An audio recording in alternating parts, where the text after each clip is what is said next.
โอเคครับก็สวัสดีกันด้วยนะครับก็กระผมโอ๊ตจากช่องโอ๊ตมาสเตอร์ซีรีส์กันอีกเช่นเดิมนะครับนี่เราก็จะมาเล่นวิวในโหมดแรงอะไรเช่นเลยนะโดยเรานำเล่นวันนี้คือซาริสนะครับผมนะนี่เป็นฮีโร่ที่เล่นง่ายนะครับผมแล้วก็แบกก็ได้ในระดับหนึ่งนะครับผมนะนี่เราจับเฟซมาเล่นในตำแหน่งฟาร์มนะครับว่าเล่นค่อนข้างง่ายตำแหน่งฟาร์มแล้วก็ค่อนข้างจะแรงมากๆเลยนะครับครับที่ชอบเล่นพาณิชย์หรือว่าเล่นชำนาญแล้วนะครับก็จะรู้ดีว่าเฟซฟาร์มเนี่ยค่อนข้างจะโหดเลยทีเดียวนะครับผมก็เลยลองเล่นเฟซฟาร์มดูนะครับนะก็เฟซฟาร์มเนี่ยผมให้ออกดาบแดงนะครับผมกับดาบฟาร์ม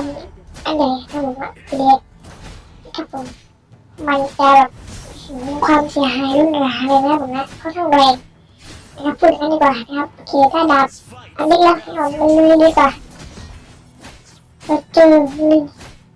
ยื่อรายแรกนะครับก็คือนี่จะหนึ่งวัยเอ็มโซ่มาดิครับมาดิแป๊บนึงแล้วดิเลยอยู่ทำไมทีนี้มาดิบัสมาดิเอาไปไม่ได้ตัวนี้เห็นดีครับตัวอะไรนะ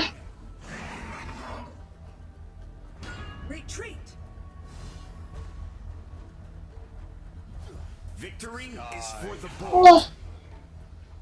พักที่มันตามไม่เกินเลยวะฮะเอาวะฮะต่อยแม่งเดี๋ยวครับเดี๋ยวเคคาต่อยเลยว่ะ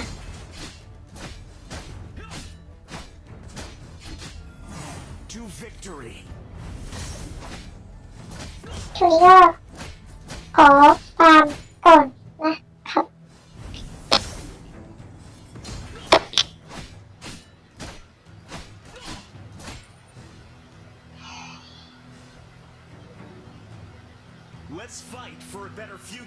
นี่ข้าถ้าผมเนี่ยก็ขออภัยด้วยนะครับผมนะเก็บพูดนะไม่ได้พูดใจดีนะครับโอเคดีเลยดีกว่า let's go ไหวจะฟังอุ๊ยไอ้หมูนี่ได้ทำไมเอ็นโซก็มาจังหวะนี้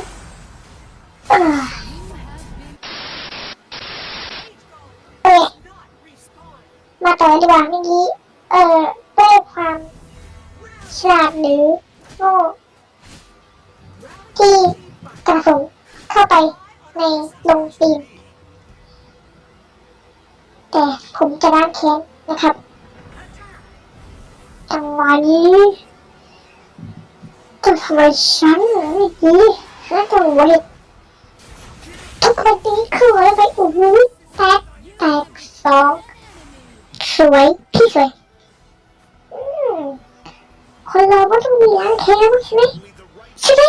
ใช่พูดเองตอบเองด้วยนะฮะที่ธรรมดาจริงๆผู้ชายคนนี้นะครับผมนะจริงๆมันทำให้เจ็บมันก็ต้องเจ็บทุกคนทุก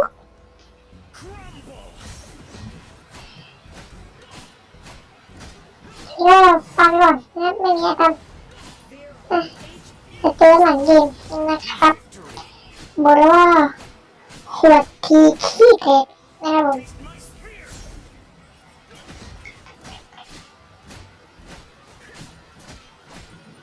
โอเค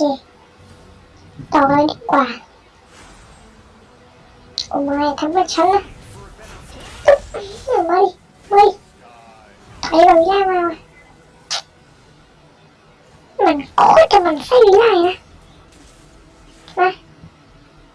ใครมันไส้ล่าบอกหนึ่งนะผมมาดิล่ามาดิไม่เลือกไฟมาอยู่ทำไมล่ะนี่ก็โดนนะก็โดนมาเอาหัวเห็ดดีกว่าผู้ที่ดวงร้ายตลอดการโดนรอคิวจะเป็นตัวที่สามที่ผมคิวได้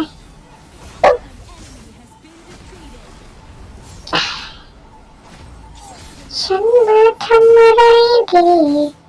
หรือฉันเดินมาทำไมตรงนี้ไม่ได้คิวไม่ได้แตะแล้วกูอันติทำไม กี้มีงานบั๊กของเกมนะครับบั๊กหัวงูอ่ะโอเคงั้นผมไปต่อดีกว่า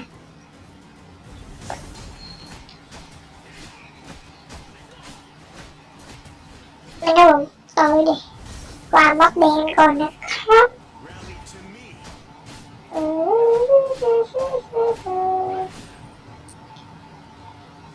ตอนนี้ก็ฆ่าไป2 ตัวเลยครับผมนะก็ถือว่าต้นเกมเนี่ยทำเป็นแค่แต่เป็นตัวเลดเกมนะ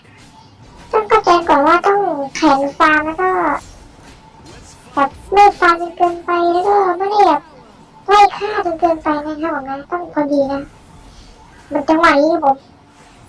ไม่โอ้ยจะติดเกียร์ด้วยว่ะหายโดนดีเลยฟักเอ้ยทำไมเราขอตายขอทุกคนก็แล้วกันนะโอเคผมจังหวะนี้ก็เป็นการตัดสินใจที่ค่อนข้างจะสวยงามนะครับผมว่าเราได้ถึง3 ตัวนะครับผมนะเราได้ถึง3 ตัวแต่เราตายตัวเดียวคุ้มไหมคุ้มได้บ้างด้วยนะครับผมว่าป้องเต็งแล้วป้องเต็งแล้วแต่ว่าก็ถือว่าคุ้มเลยนะครับผมนะเอาถือว่าตายแต่ว่ามันตายกับทั้งทีมเรา2 คนนะครับก็ถือว่าสวยงามนะครับทำให้เพื่อนเล่นง่ายขึ้นนะโซ่ไปฉันรู้ว่าเจ้าอยู่ในป่านี่โอ้ยเชี่ยวนี่นะเราจังหวะบล็อกตายก่อนจังหวะบล็อกอีกการจะตายบล็อกเป็นกุละจังหวะนี้โอ้ยมันโอ้โหขึ้นหลอดมาดิผมเริ่มเกิดแล้วนะครับบอกเลยหลังเกมแล้วนะครับผมตอนนี้ก็ให้คิวมาดับฟักเกอร์นะบอกเลยนี่นะครับผมข้อดีของทาริสเลดเกมนะครับคือแบบโคตรแรงอ่ะอันตีมันขับทีแบบครึ่งหลอดเลยนี่ครับก็ไปต่อเลยดีกว่าต้องไฟอยากเจอว่ะมาดิ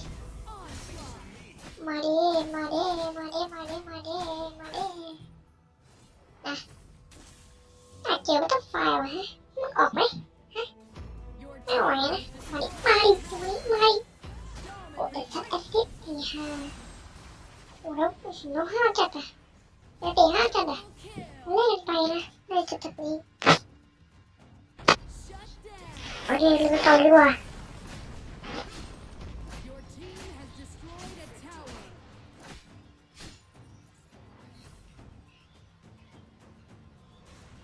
เลนกลางมันจะมีประเด็น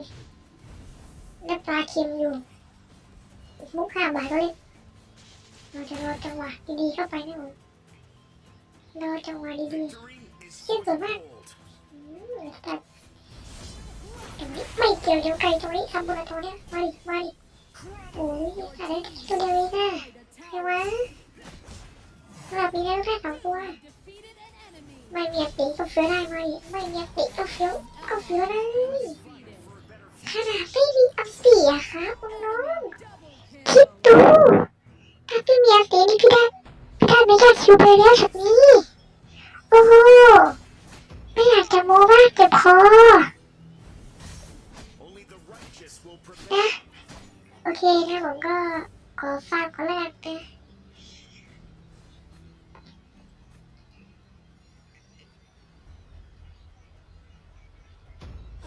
นี่เหมือนกันจะนัวโดยต้องเสียนี้มาดิเอาตรงนี้ไปก่อนมาดิว่าไงจ๊ะจ๊ะที่รักว่าไงจ๊ะมาดิผมจะหมดทีมให้ดูเฮ้ยยังไงเราเลยไขมาดิฮอตนี่ค่ะคิว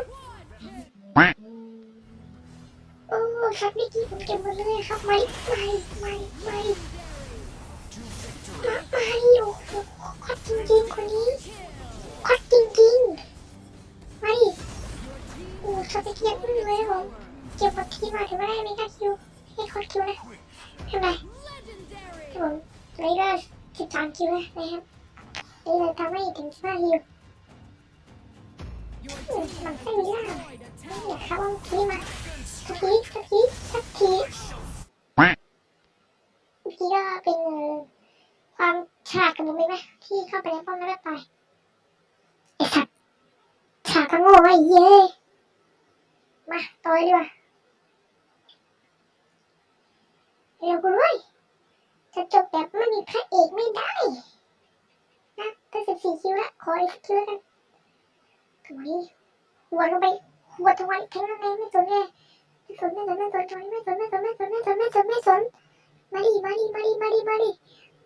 จบเรียบร้อยแล้วจบไปโดย15 คิวมาตาฟักเกอร์เอ้ย16 คิวดิแต่ผมก็ใครชอบคลิปนี้อย่าลืมกดไลค์ซับสไครต์กดแชร์แล้วก็กดกระดิ่งนะครับผมเพื่อพลาดคลิปใหม่ของพวกเราด้วยนะครับสำหรับวันนี้ก็ลาไปก่อนครับผมสวัสดีครับ